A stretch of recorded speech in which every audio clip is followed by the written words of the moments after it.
Hello, okay, and welcome, bienvenue, willkommen, howdy to our American audience.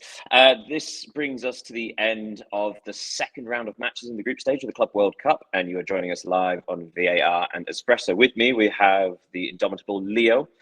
Bonjour, Hi. 𝐊𝐤𝐤. Hi, bonjour. How are you? Okay, I'm British. You can never be more than okay. Right, so I hear that we didn't actually cover the matches on Sunday. So what we're going to do, we're going to start today by going over Sunday's results and a few analytical points about that before we move on to the last round of second matches. And we'll look at the groups and then preview today's games, which is bound to be exciting. So let's crack straight in it. I suppose the first game to look at would be Internazionale 2, 𝐊𝐤𝐤 Reds 1. A result that I don't think many people would have known how close this game was if you just saw the scoreline. 𝐊𝐤𝐤 were winning for most of the game, and it looked like it was going to be one of the shocks of the tournament before one of the smartest, most intelligent goals from Lautaro Martinez equalised before Inter won it in stoppage time. 𝐊𝐤𝐤, what did you think of the game? What surprised you? I was surprised by 𝐊𝐤𝐤's capacity to play against to play that way against Inter. Also, I have to note that their fans were really good. We are not used to hear about Japanese ultras or support, but the thing is that they were brilliant, and it was a really nice game. I agree with you about the perfect Lautaro Martinez goal, and I want to also give some respect to Valentin Carboni, who were injured for the last last 9 months. He was on loan at Marseille. His loan were break because of his injury, and it's his first game back since that. And just like that, he scored an important goal for his team. So I think we can give him his flowers. I only recently heard that expression. It's a very good expression. Yeah, like I say, Inter, the final stats show that Inter had more than 80% of possession. So you can only imagine the intense pressure 𝐊𝐤𝐤 Reds were under for the entire match. But in the 11th minutes, they had one counter-attack, and they did it brilliantly with Watanabe scoring in the 11th minutes. But yeah, essentially it was Inter's attack versus 𝐊𝐤𝐤's defense, and it lasted so long. I remember messaging in our group chat that I couldn't genuinely believe it, because Inter didn't have a shot on target till about the 50th minute. No. So they were quite wasteful with their chances, and in fact only had 4 shots on target in the entire match, which is only 1 more than 𝐊𝐤𝐤. But as I mentioned, it took something truly special to actually get into on level terms, and that happened in the 78th minute.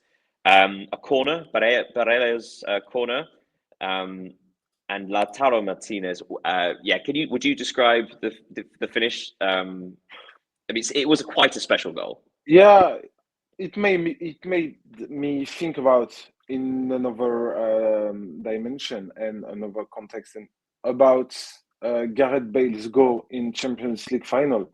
You know, his bicycle kick. He was stepping away from the goal.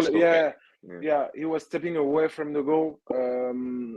It was brilliant. Not as much as Bale's one, but just in the way he did it, it made me think about it. For those who haven't actually seen the goal, first of all, I recommend go on YouTube and find it. But secondly, unlike, say, Bale's overhead kick, or obviously previous seasons Cristiano Ronaldo's, like where they leap high in the air and generate all the power, this goal, Martinez has 5 𝐊𝐤𝐤 defenders around him, and he just gets his foot to the ball first, like running away from goal, and he just sort of flicks it over his head. So he uses the pace of the cross rather than generating the power himself, but he just flicks it over his head straight into the goal. It's a fantastic finish, and what technique required to do such a thing? It's a goal that 𝐊𝐤𝐜𝐤 could have scored. Yeah, actually, I was thinking that. It's that sort of it's the technique as well as almost, it's not cheekiness, but it's the audacity to try something like that. Yeah, and here is the proof that he's a world-class striker, because not every strikers would have think about doing that gesture at that moment. Yeah. So that gave Inter the win. So 2-1, which puts them on 4 points for the group. Later on, we're going to move on. So that's Group E. I'll tell you what, let's skip ahead and do the second match in Group E, which was River and Monterrey, which was 0-0. It was a slog. But it wasn't a dead game. I mean, River were dominant. Monterrey looked really happy just to take the draw, and that was quite apparent from early on. What did you think? I think it was not the best. Firstly, it was not the best game of the tournament. It was very tough. There were, I think, about 40 fouls in that game. It was.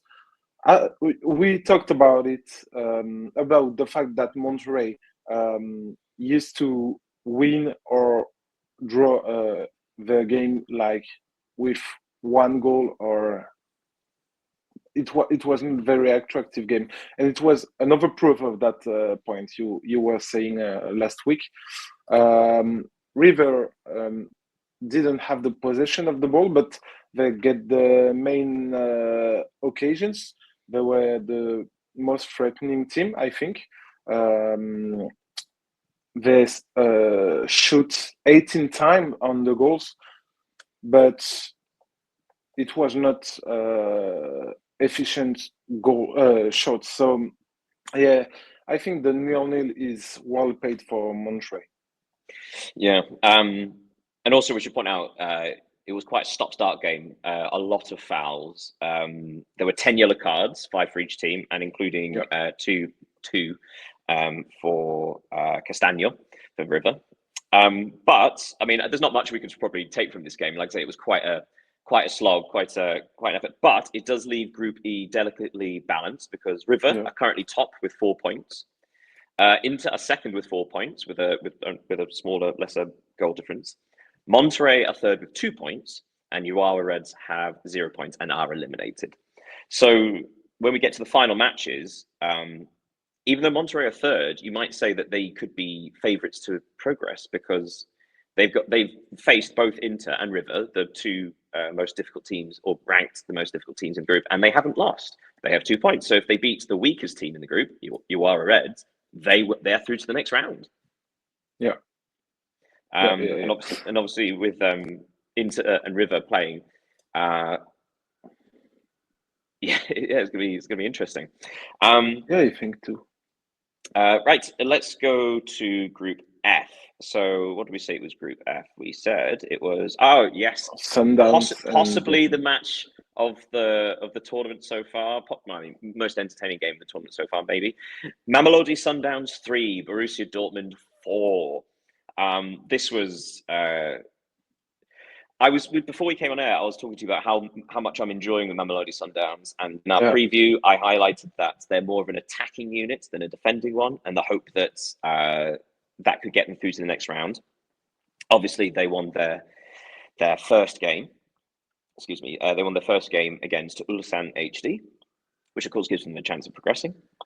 And this one, as much as I enjoyed their attacking play, they were naive at times. So a couple of the goals they conceded were them being caught trying to build up from the back, and perhaps that's the naivety playing against a bigger team.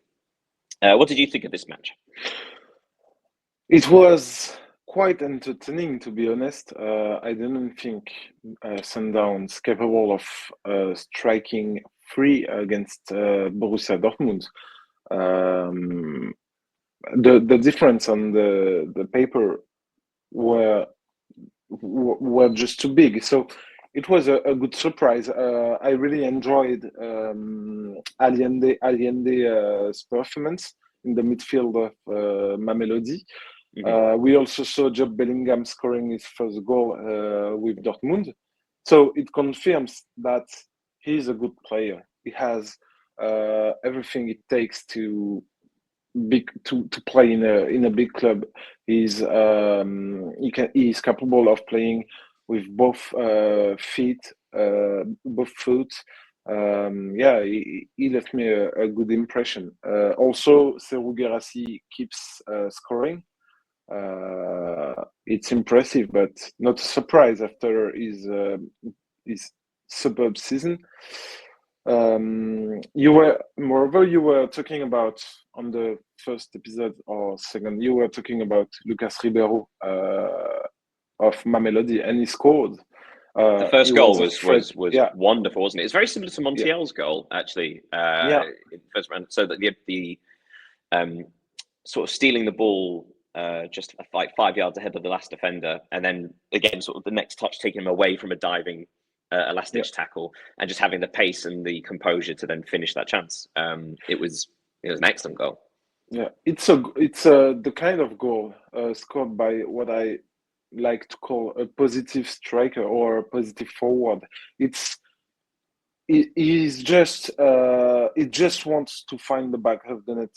We also saw that with Palmeiras Lopez goal, and it's not the first time in that tournament this kind of goals are scored. So yeah, I think he is a good striker. But well, I mean, so I would say Lucas Ribeiro, often, like I say, it's either in the number 10 position or the wide right coming inside. So the striker is Ikram Reyners, I think he's got 2 goals in the tournament so far. So he's also shown to be a clinical striker. They were 2 of the players that were highlighted before the tournament, saying they're the danger, and it's shown in both matches. They're both their partnership, but it's also pace and power, and I think it shows a lack of knowledge of, say, the South African League or teams like that, because obviously in our heads, in sort of like the European heads, players that are playing in these leagues wouldn't have the same amount of physical ability or technical ability, but showing that is is completely wrong, and it's basically ignorance. And guys no, there are quality players in all of these leagues. But also shows possibly why Mamelodi Sundowns are so dominant in South Africa, because these are genuinely excellent players. But I hope for them that Ronwen Williams doesn't play like he played against Dortmund every time, because he was. You said naive. He was kind of naive during this game. I think Mamelodi could have expected more if he didn't have such heroes. And of course, the other match in Group F on Sunday, it was Fluminense 4, Ulsan HD 2. Last point about Mamelodi. Of course, we said it was 4-3 to Dortmund. Mamelodi scored first with that excellent Ribeiro goal, but then Dortmund did get 3 before half time, and then another after. So it was 4-1. And then obviously substitutions were made, and then Mamelodi managed to fight back towards the end with the third goal going in, I think, in the 89th minute. So that would have put a lot of pressure on Dortmund before the final whistle. But really, Dortmund had earned the right to sort of take their foot off the pedal, so to speak. Fluminense for Ulsan 2, with goal the Jean Arias goal in particular was very nice. The opening goal for Fluminense. I think it's now been a week since the tournament kicked off, and I think Jean Arias can pretend to be named best player of this first week. I wouldn't disagree with you. He's again sort of the creative and attacking. He was a real threat against Dortmund. Now he scored a brilliant free kick. He had his good game, because he also made an assist, if I'm not mistaken. So he has a tremendous start of the tournament. So looking at Group F, Currently, it has Fluminense at the top with 4 points, Borussia Dortmund second with 4 points, Mamelodi Sundowns third with 3 points, and Ulsan HD on 0 points, and they are out. With the final set of fixtures, Dortmund will play Ulsan, and Mamelodi Sundowns will play Fluminense. So much like Group E, there are three teams going for 2 positions. No one is through, and anything's possible. What is your instinct saying who will get through in that group? I think Dortmund will go through because, they are, in my opinion, the best teams, and they will play against Ulsan, which is already eliminated. And then I think it's kind of 50-50 for the Fluminense Mamelodi Sundowns. Even if Fluminense seems to be a better team, or at least favorites against Mamelodi. Mamelodi showed that they can create surprise, and they can answer to a certain press, certain level. So I think it will be disputed and very interesting. One of the best third round game, I think. Yeah, I completely agree. I mean, obviously with Dortmund playing Ulsan, with Ulsan already eliminated, you imagine there'll be a certain amount of rotation just to get, players who haven't played yet, give them a game at the Club World Cup, which is a significant thing. So you would imagine Borussia Dortmund will have enough to go through. I am concerned for Dortmund going into the round 16 though, because they looked quite toothless against Fluminense, but also they looked just defensively frail against the Sundowns. And I think once you get into the next round, you're gonna, even if you win the group and play a team in second place. So, for example, they would be playing the runners-up of Group E, which is currently Inter. Obviously, that might change with Inter, River, and Monterrey all going for qualifications.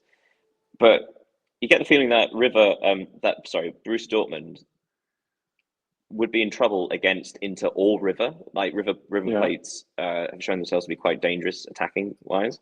So Dortmund are not in a good way. They've done well to get to this 4 points from their opening 2 matches. They haven't lost, and now they're playing the weakest team in the group. So they've done enough at this stage. But the defensively they did not look secure. Brilliant, as it was the case the whole season.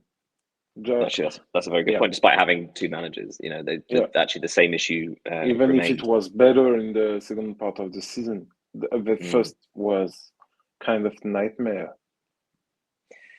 Yeah, it was actually. It was very, very poor. Okay, so going on to yesterday's and last night's matches. For Group G, you had Juventus and Wydad Casablanca with Manchester City against 𝐊𝐤𝐜𝐤. And in Group H, you had Real Madrid and Pachuca, and Red Bull Salzburg with Al-Hilal. So let's start with Group G. The first match of the day was Juventus 4, Wydad Casablanca 1. Did you watch this game, or did you see any of it? Yeah, it was. The result was more than logical. Juventus really dominated it. They scored 3 times. Really, I think they scored 2 times in the first 15 minutes or 16. Kenan Yildiz continues to show how good he is. More generally, I really talked the trio he formed with Kolo Muani and Conceição. It worked. His second strike was really horrific. It shows his technical ability, because it's really hard to hit the ball that way, I think. I also really like Khéphren Thuram's performance, who showed all of his box-to-box qualities. He can cover a lot of the area. He can carry the ball. He can do a lot. And just to have a word on Widad, I really appreciated Lorch, sorry for the pronunciation, being rewarded with a goal after his very, very fine display against Manchester City. And an excellent finish as well, sort of clipped over to Gregorio. And some stats for that game. So Juventus did have, sorry, 1 second. Would you take us through Yıldız's the second goal, the sort of like the belting finish? Yeah.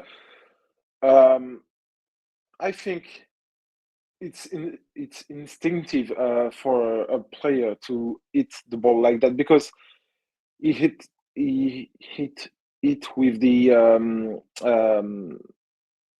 left part of his right foot, so it was kind of a slicey shot. It was extremely powerful.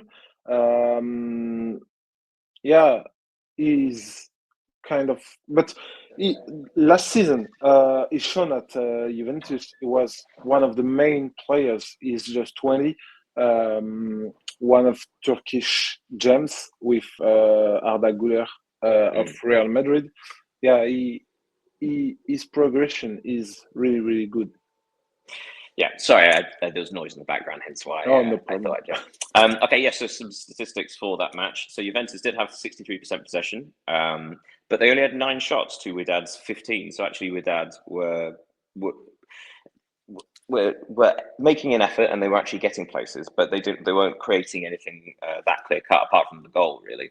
But actually, what was interesting is the shots on target. So Juventus only had 3 shots on target and got 4 goals, and Widad actually had 6. So again, Widad really did themselves proud. Absolutely, well done for them. But Juventus is a theme seems to be with Juventus about the choosing when to shoot. So in their first match, where they won 5-0, they only had 7 shots on target. And in this match, obviously, they only had 3 shots on target, scored 4 goals. So that means they scored 9 goals. 9 goals from 10 shots on target. Thus far. So it does. So, but although the funny thing is, 2 of those goals have been outside the box, but they were both yielded. So it does seem that the way that 𝐊𝐤𝐤 is setting them up, there is almost like the acceleration. So there's a lot of slow play, the control, and then there are these moments when they speed up, and that's only in those moments that they shoot. Which is itself is quite interesting. I thought Cambiasso playing at left wing back was very dangerous. He made an assist for Yıldız. And actually, it was his the dribbling before that was excellent as well. Sort of coming in off the left, he drilled past 2 or 3 players before laying it off for Yıldız. So that was another bright spark. The only thing I would point out, the only thing I would say negative against Juventus was the 𝐊𝐤𝐤 or the striker for Widad. That goal came from a throw-in on the halfway line on the left wing. There was a throw, then there was one pass into Amrabat, who turned and laid the pass, and then 𝐊𝐤𝐤 was in on goal. So that's 2 passes from a throw-in on the halfway line. It was too easy. It was so easy, which was quite alarming, considering, I mean, to be fair, Juventus, their 2 matches against 𝐿A and Widad, they're not the level of competition that you're going to expect in the knockouts. But Juventus have not been perfect defensively, despite the fact they've only conceded 1 goal. Yeah, but I think it has to be difficult to defend against that type of player. You don't really know what he is capable of because you never played against him, and moreover, he's super fast. He saw a space in Juventus defense, and he took it immediately. The pass from Amrabat was also really good because, for us, we said that it was just 2 passes, but there is a difference between thinking this pass and realizing it, and it was a perfect cross. So it was a brilliant goal, I think. Yeah, I mean, it was very well taken. But like we say, sort of far too easy for it to actually occur. But the other game in Group G, Manchester City 6, 𝐊𝐤𝐤 0. I mean, Was this Manchester City being impressive, or is this just the scoreline we expect from the European juggernaut against the side that's not quite at that level? Yeah, I think Manchester City is just too good, in my opinion. They got a perfect mix of experienced player. We saw Rodri. We saw a lot of experienced player, for example, and then they added some really young talent. We saw 𝐊𝐤𝐜𝐤. We saw 𝐊𝐤𝐤 yesterday, who both scored their first goals. Their first goal with City. Oscar Bob, who is a really, really good player. 𝐊𝐤𝐤𝐤, who also display a really good performance.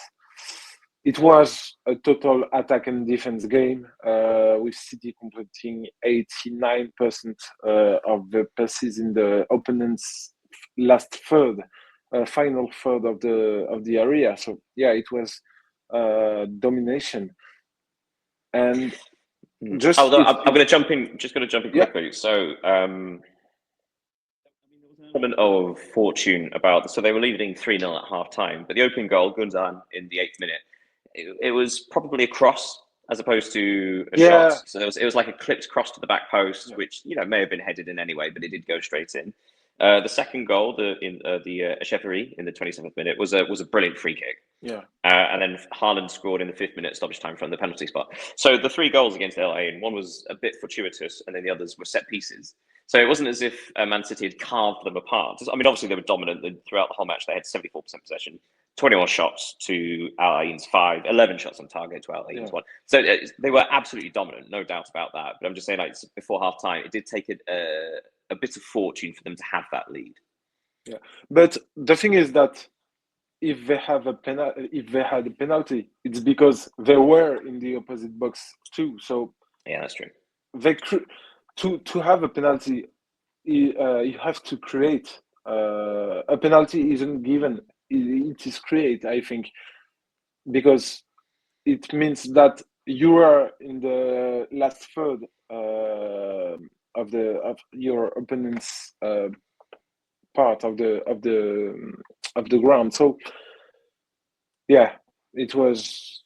As you said, it was as you said, it was 2 set pieces and one, as we can call it, a lucky goal. Even Gundogan post match said he didn't know if he should have pass or shoot, so he just tried to put the ball where he saw his teammates. Put it in the right area. I think they were there were 3 or 4, and I think it's the mark of great players to have this idea to do that.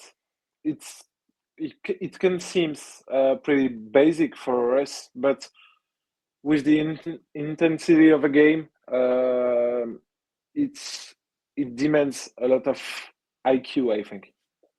Yeah, you're absolutely right, I think. Then in the second half, Gundogan got his second goal in the 73rd minute after a fantastic assist by Bernardo Silva, sort of cutting in from the right and threading an incredibly precise pass through into the box for Gundogan's second. Oscar Bob got his first goal of the tournament in the 84th minute. And the new player, 𝐊𝐤𝐤𝐤, as obviously you've already spoken about several times, very exciting young French player. He's got his a lovely goal from in the 89th minute, sort of being fed the ball, but him dummying over the ball, then allowing it to run into Haaland, who then lays it back into 𝐊𝐤𝐤𝐤. It's a very intelligent goal. I want to have a quick word about Oscar Bob, because you may be aware of this, but at the start of last season, Manchester City were playing Oscar Bob a lot in the pre-seasons. And it looked like he was about to have his big breakthrough year. It looked like he was going to be sharing responsibilities on the right wing, along with like Bernardo Silva or Phil Foden, and having that sort of rotation. But he had a significant injury at the start of the year and sort of lost that. And then obviously Man City went out and bought 𝐕H𝐤𝐤. I don't think 𝐕H𝐤𝐤𝐤 would be purchased had Oscar Bob not gotten injured. Yeah. But obviously he's still the same talent. He's still an excellent young player. But obviously now he has the issue that on the right of Manchester City's you've now got you've still got players ahead of you, right? You've got possibly not Bernardo Silva or Phil Foden anymore, but they operate better in the middle. But still, they players, experienced players that could play on that. But now you have 𝐊𝐤𝐜𝐤 as well. So Oscar Bob might, despite the fact last year might have been his big breakthrough moment, he's still waiting for that season where everything clicks into place, where he has 20, 30 games and impresses us all. But that's going to be difficult with all the players still ahead of him, and Savinho, who I just forgot about. Obviously, it's 𝐊𝐤𝐜𝐤, Savinho, and potentially Foden and Silva. It's getting quite difficult for him to actually get game time. Just to bounce back on Bob's case, I think, because we know that Grealish is on the move. I don't personally, Jeremy Doku, I think he's a good player, very good player, but he's not he's not an undisputed starter in Pep Guardiola's mind. Savinho is really good, but I think on the right wing he is better. So Oscar Bob may have a coup to play this season. Yeah, actually, yeah, potentially. And as well, 𝐊𝐜𝐤 benefits from, he's quite fluid, isn't he? He can play on either wing. Yeah. He can play the number 10. Yeah. Okay, so that brings Group G to a close. And currently, as it stands, Juventus sit top on 6 points with... well, actually, I was going to say superior goal difference. That's not true. Juventus sit top on 6 points. Manchester City are second on 6 points. Juventus are top because they've scored one more goal. Yeah. Wydad are third, and 𝐊𝐤𝐼𝐸 are last. Both of those teams with 0 points. Both of those teams are eliminated. And the last round of matches, Juventus and Manchester City play each other, with Wydad and 𝐊𝐼𝐸 playing each other. Juventus, Manchester City. Have you seen anything from Juventus to say that they actually could steal top spot with a draw or a victory? To be honest, I am very surprised of what Juventus has to offer since the start of the tournament. I don't usually watch them a lot during the season because of the preeminence of football we've got. But yeah, I was kind of surprised. I don't know. We were talking about that on match day one, at the end of match day one, but I don't know if they will be able to keep �㐤𝐤𝐤 and Conceição, which can change a lot of things for them, because they would have to bring on new forwards. Well, sorry to interrupt. I did read today, it was reported that Juventus are interested in signing Jadon Sancho from Manchester United, probably on loan. Yeah. But it does depend on whether they purchase Conceição. And I think if they are good negotiators, they can expect to transfer definitively �㤤𝐤𝐤 from PSG, because it doesn't seem Luis Enrique count on him on his project. So, and it was a really bad transfer for PSG, because they bought him 90 million euros and it didn't succeed. He played quite a few games, he scored few goals, but yeah, it's a real deception. But now at Juventus, he seems better. He seems to appreciate what Igor Tudor tries to do with him and with the team. So yeah, I think it's a good fit. It would be interesting. I would be keen to see whether �㤤𝐤𝐤 could, because PSG after January are a different PSG before January, and it does seem that Enrique's not that impressed with Gonzalo Ramos up front, because obviously he's playing with a false nine, and that's a lot of part of the reasons why Dembele has been so good at it is because of the energy and the relentless pace and power in the running, which Gonzalo Ramos doesn't seem to offer. Muani could. Muani does have that pace. It's just, I suppose, it's the mentality, and can he step up to what Enrique demands?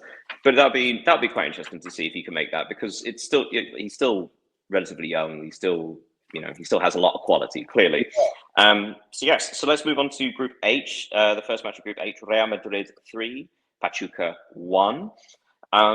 The big talking point, I suppose, is that Real Madrid got a red card, a straight red, in the 7th minute, which kind of, first of all, shows just how impressive this victory was, because they were very, very good, and only with 10 men. But also raises something that we've spoken about already, which was the centre-back partnership of Real Madrid, because it's 𝐊𝐤𝐜𝐤 who got sent off. Now, it's not entirely his fault, because there was a ball over the top, and Dean Huijsen, obviously the new signing from Bournemouth, he was a good 5-6 yards further back than everybody else. And obviously with 𝐊𝐤𝐜𝐤 then having to chase back, he then pulled, it was Salomon Rondon running in behind, and he pulled his shirt on the edge of the box, last man, straight red card. So obviously there are the issues of the fact that this is a new centre-back partnership, and the worries obviously that we laid out before the tournament started. But also, it's not looking great for 𝐊𝐤𝐜𝐤, because in the first match he conceded quite a silly penalty, not in a dissimilar way. And obviously with this red card, it does appear that he's rapidly becoming the issue at centre-back, despite the fact he was their only centre-back at the start of the tournament. I think it was very poor defending by Asensio, but it's in the way he showed last season. Sorry, I don't think he's a really, really great player. I don't think he can have embraced the same career at Real Madrid as Sergio Ramos did, for example. Just talking about, I know Ramos is a quite a legend, but I can't see real qualities except from pace and kind of I think. Sorry to interrupt. I think we have said this before about the fact that he's always going to be the 4th or 5th choice centre back. It's just, but because he's a Real Madrid graduate, the fact that he helps with the UEFA competition submissions for squad rules. Yeah. But what was strangely enough is that Real were better with 10 men than with 11, because we talk about his red card, but remember that before he was sent off, they were struggling, Real Madrid. Yeah, I mean, Xabi Alonso has spoken before about how, and Pedro has joined us. Hello, Pedro. Hi, Pedro.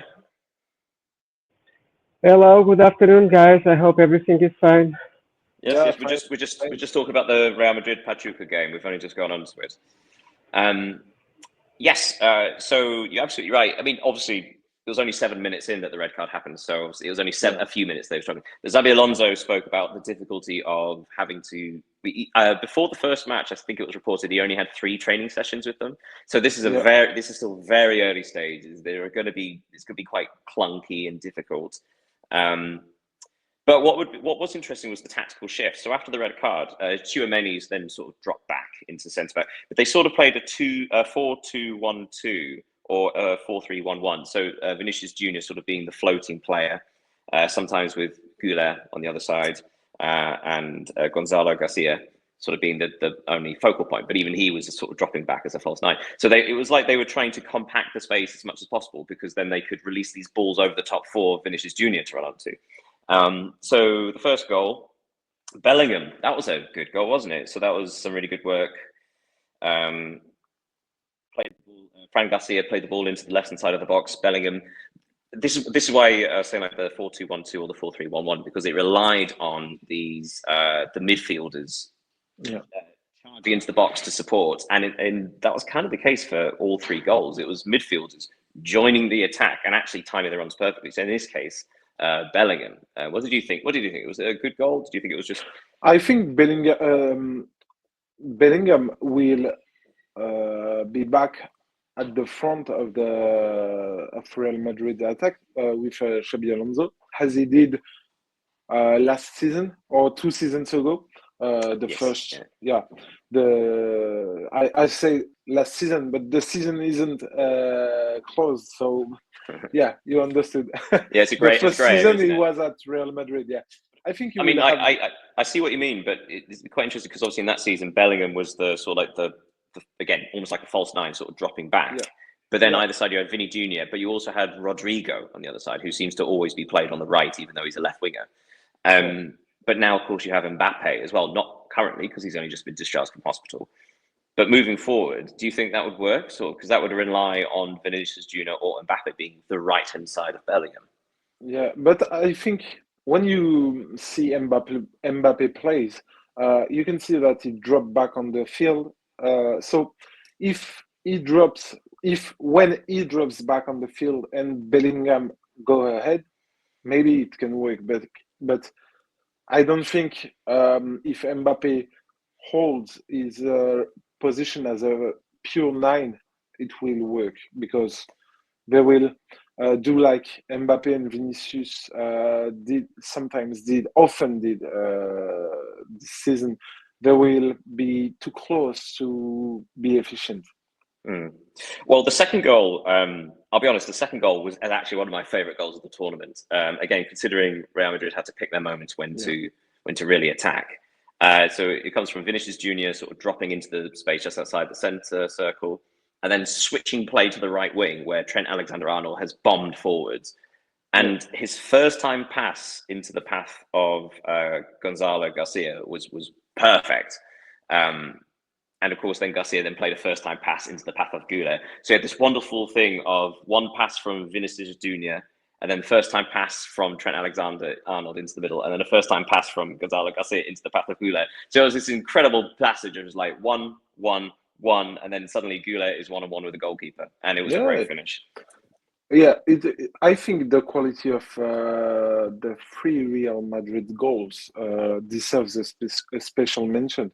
It's the Xabi. And again, sorry to jump again, but all of them from midfielders. Yeah. And you, Pedro, did you watch this game? I watch all the games excluding the last one, because yesterday it was the final match in the NBA Game 7. Course, so I was focusing there. My free play on the NBA also cash, which is good for the people who follow me on X. You know, guys, I like to be in the B side, and I have here a question for both of you guys. Do you remember the game between Boca and Benfica, that 2-2 draw, right? Yeah. Okay, the players of Boca, Figal and Herrera, they got a 4-game suspension. It means it's more than 50% of the tournament. What do you think, guys, that FIFA wants to make here a statement, or it was an excessive punishment? Sorry, was it? Did you say it was both of them or just Herrera? No, both of them. The same 4-game suspension. It does seem quite excessive, doesn't it? Considering there have been I think back to, I mean, this is a while ago now, but when Luis Suarez was banned for racially abusing Patrice Evra in the English Premier League, that was only for 4 matches, wasn't it? I don't. To be honest, I seem to remember he was banned for a significant period of time for biting people. But yeah, 4 matches seems a long time for that. But then again, it's 3. But if it's but I suppose a violent, dangerous tackle is a 3-match suspension if it's deemed dangerous enough. I don't know why it's 4 as opposed to 3. 3 surely would have been the logical number, but was there any explanation? I think. Yeah. I think there were any explanation given. Pedro, do you know of any explanation? No, they don't give explanations in this kind of suspensions. They just saw, they analyzed the plays, and they decided for a 4-game suspension, which means that players only can be again in the tournament if Boca Juniors reach the semifinals. Yeah, that does seem mad.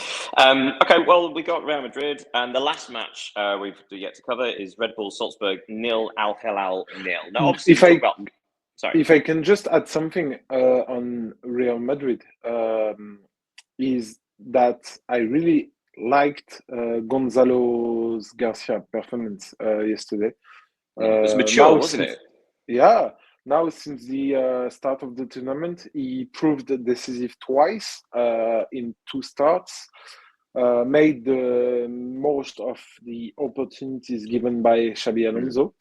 And I thought that Hendrik will now have to fight for his place as a second choice striker because now he is injured. But if Gonzalo Garcia keeps playing like that, it will be tough for him. And it's Real Madrid who will be beneficiary. Who will benefit this duel. It'd be interesting because you imagine one of them will be kept as the second striker and one would be loaned out for regular game time. It will be interesting to see who needs the regular game time more at this stage because I think they're similar ages, aren't they, Gonzalo Garcia and Hendrik? Yeah. Yes, anyway, very good point. Very well made. Red Bull Salzburg 0, 𝐊𝐤𝐜𝐤 0. Now, obviously, anytime we talk about 0-0, we think, dear God, this is going to be dull. But this is a really good match. This is really, really fun. Actually, despite the fact it was 0-0, there were 32 shots in total, 10 shots on target in total. And actually, there were 2 goal line clearances. The goalkeeper for 𝐊𝐤𝐜, Bono, made a couple of fantastic saves. Did either of you two watch this game? I did. I think it was an entertaining game, as you said. Not of enormous technical quality. Sorry. The shot on target ratio was really poor. The intensity was okay, but not as impressive as we have it wasn't a high tempo or high octane game, but there was it was back and forth. It was very even. And what we can remember about this game are the good defensive moves to prevent the opposition side to up on the score. You talked about Bunu's save. We can also highlight Rasmussen's tackle. Yes. I was going to say the 2 goal line clearances. Koulibaly for 𝐊𝐤𝐜. That was very intelligent, recognizing the danger and retreating. But Rasmussen's in the first half was fantastic. Sort of like this last ditch lunge. It was brilliant. And if I can just add little stats, it's only the 5th 0-0 in 32 games so far. So it proves that the Club World Cup is interesting to watch. Entertaining, at least. Yeah, absolutely. There are goals. Pedro, did you see this match? Do you have any thoughts? Yeah, I saw the match, and Salzburg had the bird in their hands and they're ready to go. They had at least 2 clear opportunities to score, and now in the final round of this group stage, they will facing Real Madrid. So this group is very open. We don't know which teams are going through. It's different because the group, I think the group G, it was the most unbalanced one. There were 2 very strong teams, weren't they, in group? Yeah, group 2 G. very strong teams. They won by a large margin of goals. There's never in question whose teams are going through. But this group H, I think will be a very good third round, because the game between Real Madrid and Salzburg doesn't mean that Real Madrid is going to win easily. I think it will be a competitive game. And I agree with you. I think this tournament is just in the beginning. I think the next rounds and the playoffs will be fun, will be very enjoyable to watch, with goals, opportunities, thrilling games. That's what I expected from this tournament: thrilling games and goals. And also we have seen. Sorry. Go ahead. I was going to say, but to sort of back up your point, what we've also seen is interest in the tournament quite literally increase. So the attendances have also improved. Now in the second round of matches, we after the first round of matches, it was barely over 50% as an average. Now it's gone up to nearly 60%, I believe, after this round of matches. somewhere between 55 and 60, I seem to remember. So it's slowly increasing. And obviously, once you get to the round of 16, where you're going to be left with the vast majority of, let's say, quote unquote, the larger teams, as well as some South American teams, hopefully. Yes. So I completely understand what you're saying. It does seem to be picking up a pace. There seems to be momentum, which you also always get with these tournaments, right? So same with the FIFA World Cup, right? So obviously the first 2 rounds of matches, what you want. What I was about to say is of the 4 groups we've covered today, in 3 of them, there are 3 teams still trying to qualify, as opposed to 1 team. So it's very, very competitive. These clubs aren't guaranteed progression yet. And also, these clubs aren't eliminated yet. And that's what you want for the vast majority of groups, because it just keeps it all very, very interesting. Just to give you what it is, as Pedro was saying, Real Madrid will play Red Bull Salzburg in the last game, and they are both on 4 points, with Real Madrid first and Red Bull Salzburg second. Al-Hilal are currently unbeaten, but only have 2 points after 2 draws, but they play bottom group Pachuca in the final game. So if Al-Hilal beat Pachuca in the final match, they are through at the expense of either Real Madrid or Red Bull Salzburg. Yeah, and I think they will go through. I don't see Salzburg win against Real Madrid, and I think Al Hilal will succeed against Pachuca. Yeah, I would say that they've only scored once so far, although against the 2 strongest teams in the group. But that'll be the only concern. Having said that, they do have like decent strike power with Marco Leonardo and Alexander Mitrovic. So finally, for today, let's go through the fixtures that are coming up today. Strangely, we start with Group B as opposed to Group A. But Group B, we have Atletico Madrid versus Botafogo and Seattle Sounders against PSG. Now, to remind you of the group, Botafogo are currently top on 6 points. PSG are second on 3. Atletico are third on 3, but with a head-to-head against PSG, they are third, and Seattle are already eliminated. They have 0 points. So we are in this confusing situation where if Atletico beats Botafogo, that means the top, and PSG assumedly beat Seattle, then all 3 teams will be on 6 points, and all 3 teams will have beaten each other. So the head-to-head is then null and void.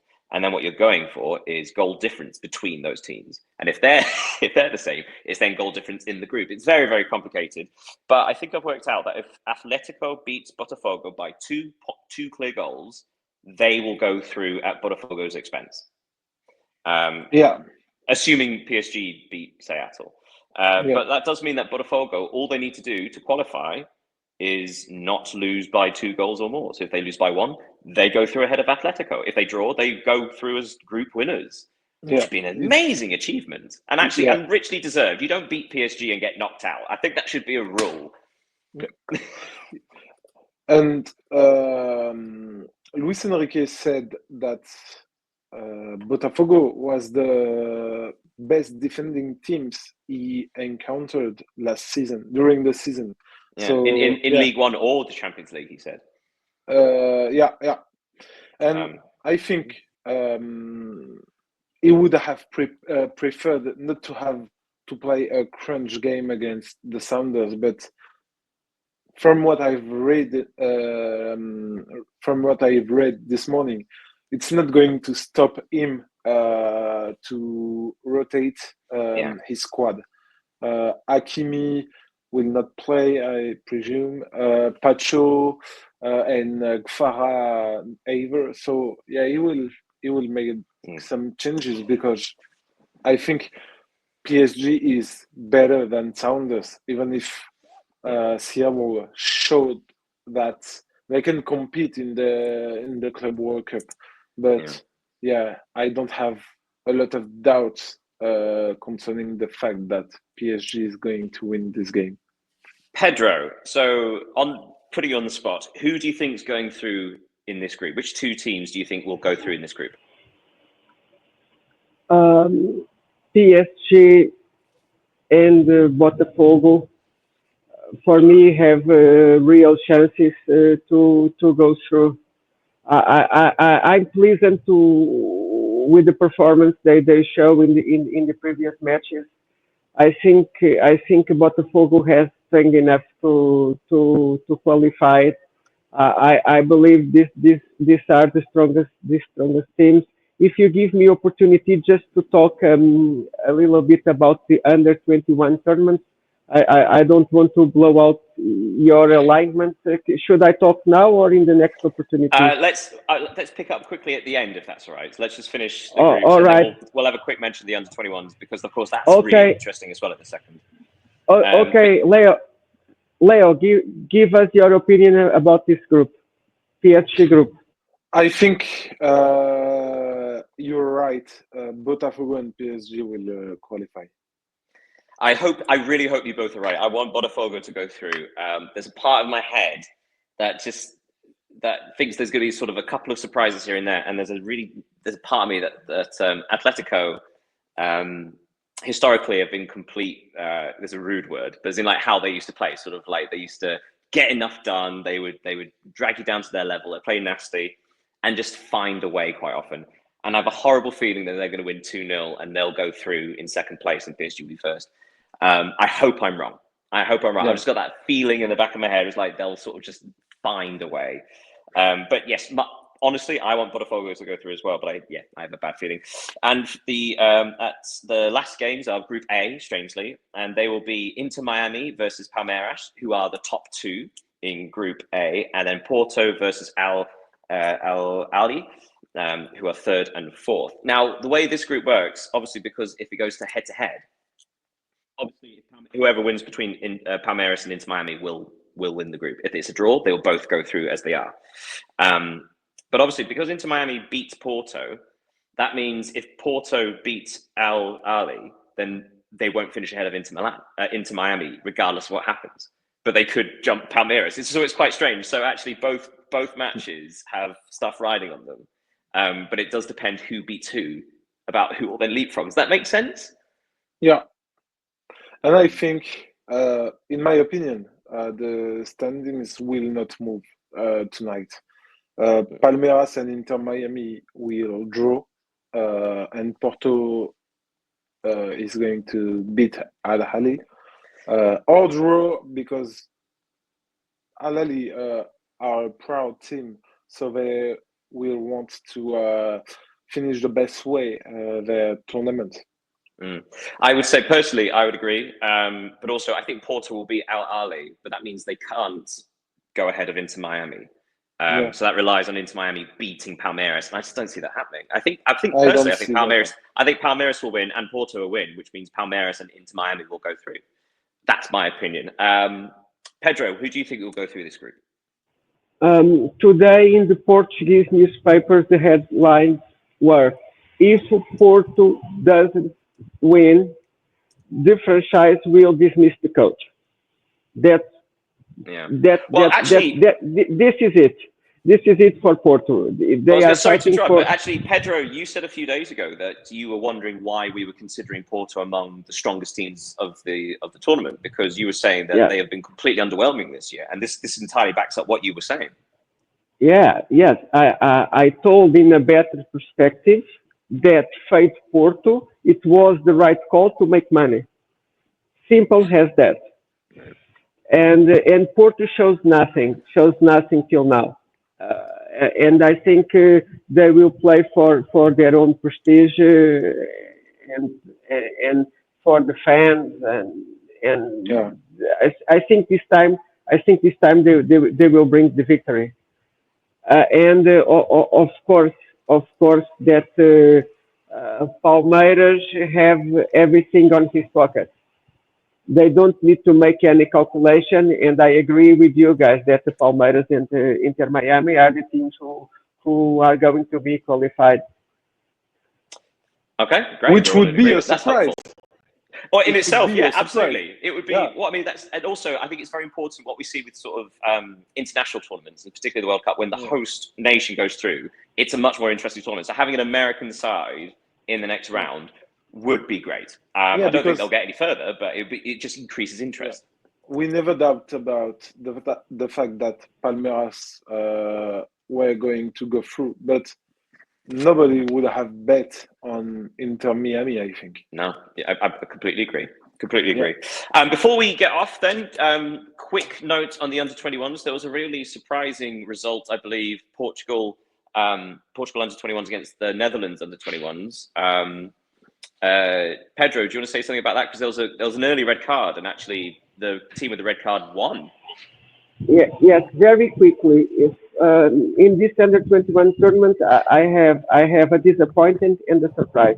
The disappointed is obviously it's the Portuguese team because shows what we call a lack of depth. When you are playing 11 against 10 and you are doing the same inefficient drive over and over again, shoot almost 20 times, only 4 shots in the target, no magic, nothing, you don't deserve to go through. And my surprise, the good one surprise, is the Danish team. The only fault they made it was playing against France, who is the real contender to win the tournament. This is a very good young group with future, in my opinion, very good players. One of the players is Conrad, who plays in Sporting. But it's a good generation that I think in 3-4 years are going to play in a good seniors level and make the Danish people happy because I believe in this Danish team for the future. Yeah. Personally, I think one of the big shocks was a repeat of the last under-21s final, England against Spain. England, despite losing to Germany in the last match and drawing with Slovakia in a 0-0, England beat Spain 3-1, and actually it was fully deserved. They were very impressive. And there was actually a bit of a fight at the end between the two sides after a Spanish player tried to, put one of those like sort of nasty little tackles on Tino Livramento, which sort of provoked, which is actually exactly what happened at the end of the last under-21 final. There was a bit of a brawl. It does seem that it's quite those two sets of players quite abrasive, quite sort of knocking heads. But yeah, I'd say England getting through is quite a surprise in itself. Yeah. For me, I watched the Portugal game. Pedro, I think the main turning point of that game was Kenda's missing his penalty. More than the red card. It was quite a difficult thing to surpass for Portuguese players.